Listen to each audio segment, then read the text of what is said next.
Why did President Joe Biden ever choose Pete Buttigieg to lead the Department of Transportation?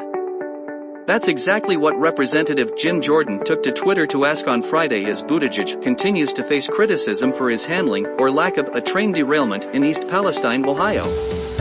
The Norfolk Southern derailment, which took place on February 3, has prompted health and environmental concerns as many of the 38 involved cars spilled toxic chemicals, including vinyl chloride, butyl acrylate, isobutylene, and other harmful chemicals, into the nearby area.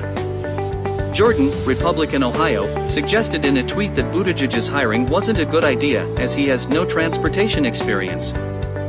Maybe hiring a guy with no transportation experience to be the Secretary of Transportation wasn't a good idea? Jordan asked. Buttigieg, a former mayor of South Bend, Indiana, ran against Biden during the 2020 Democratic presidential primary. He dropped from the race, endorsed Biden, and was later chosen to join Biden's administration.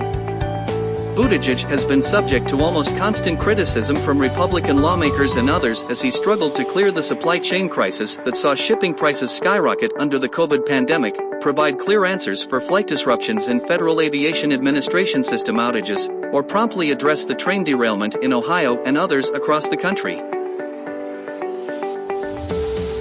Prince William and Kate Middleton are now officially the Prince and Princess of Wales. The titles were announced by King Charles III, one day after the death of Queen Elizabeth II in September, but they had not been made official until now.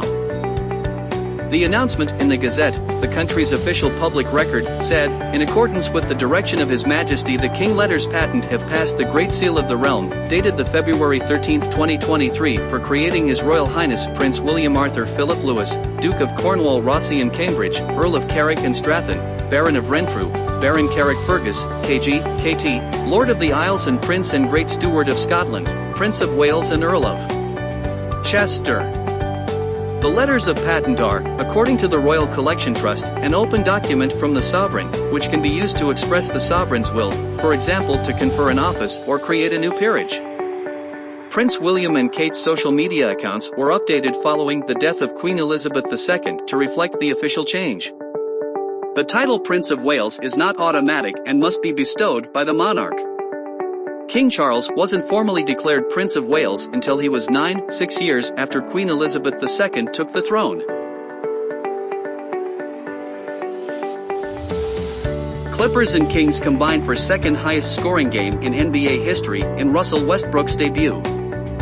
Russell Westbrook was the center of attention at the start of his Los Angeles Clippers debut, but all eyes were on the scoreboard by the end, which took a while.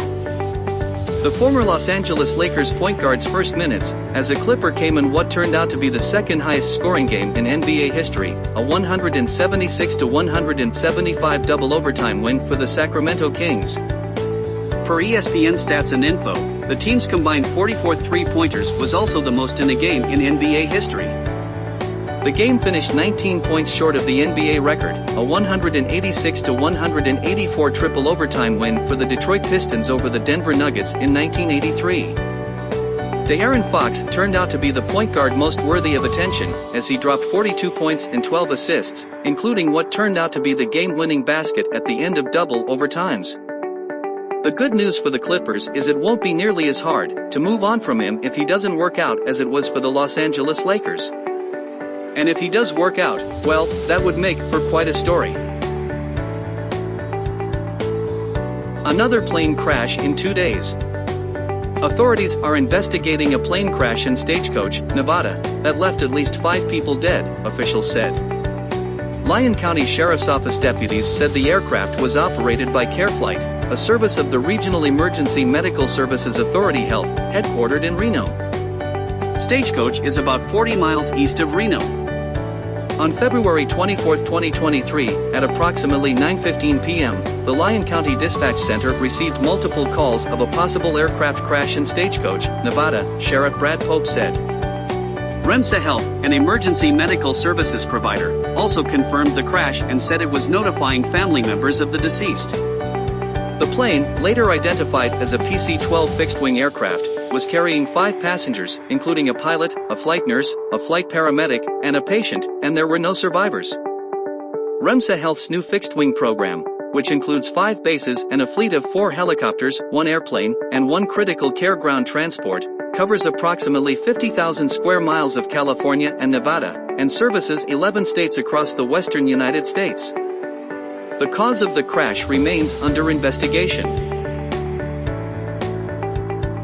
Deputies in Florida released surveillance video of a student attacking a high school teacher's aide after she took away his Nintendo Switch during class. The Flagler County Sheriff's Office said that the physical incident happened at Matanzas High School in Palm Coast, Florida, on Tuesday, and said that a 17-year-old was taken into custody and charged with felony aggravated assault with bodily harm. Deputies say that a female teacher's aide took the Nintendo Switch away from him during class, which made him upset. According to Wesh TV, the teenager is considered a special needs student. Surveillance video released by the school shows the 6 feet 6 inches and 270-pound student running up to the teacher's aide, pushing her to the ground, then continuing to punch and kick her. The teacher's aide was taken to a local hospital and was released. She's believed to have broken ribs and significant bruising, but the sheriff's office doesn't know the full extent of her injuries. Some of the nearly 119 million viewers who tuned in for the Super Bowl 57 halftime show apparently were not pleased with what they saw. The Federal Communications Commission received over 100 complaints after the big game, many related to pop and R&B singer Rihanna's performance. Some viewers claiming the show was overtly sexual in nature, TMZ reported. Others believe some of the dance moves were patently offensive and completely inappropriate for children. One viewer from Utah reportedly wrote that this year, the halftime show was so indecent I had to turn off the TV because of the pornographic content. The feedback about the 34-year-old's performance was not entirely critical. Several well-known athletes said they enjoyed the show. Even Los Angeles Lakers superstar LeBron James shared a tweet saying, "Rihanna got so many killer tracks." Over 113 million viewers tuned into Fox television and digital properties, which represents the best audience for a Super Bowl in 6 years. But Rihanna's halftime show averaged 118.7 million viewers, according to Fox Sports Public Relations. The figure represents a 15% increase from last year's show. 2 dogs involved in a deadly attack on an elderly couple in a West San Antonio, Texas, residential neighborhood Friday afternoon, and a third from the same property will be euthanized by Animal Care Services, officials said. San Antonio Police Department said the incident left an 81-year-old man dead and 3 others injured, including a woman in critical condition at University Hospital. The owner of the dogs has also been arrested, San Antonio police said.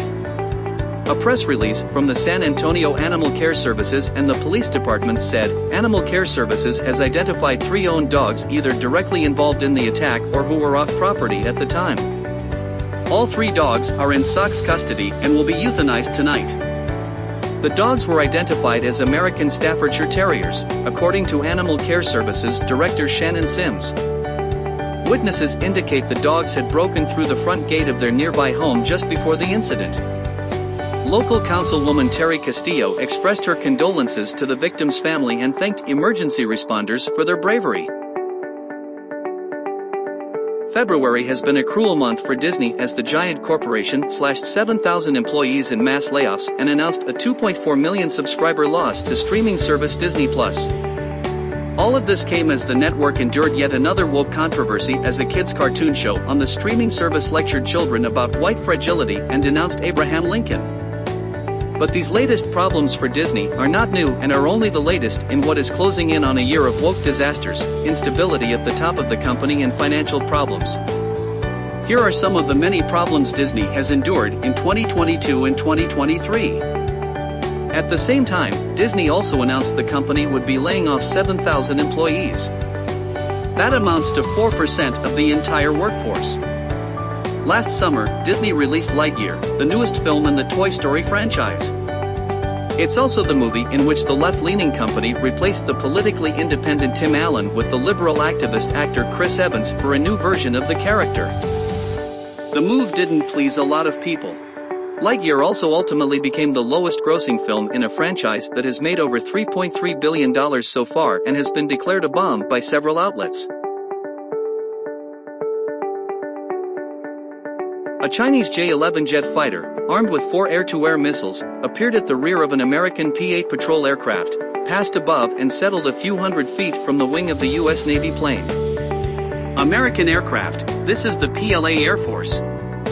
You are approaching Chinese airspace.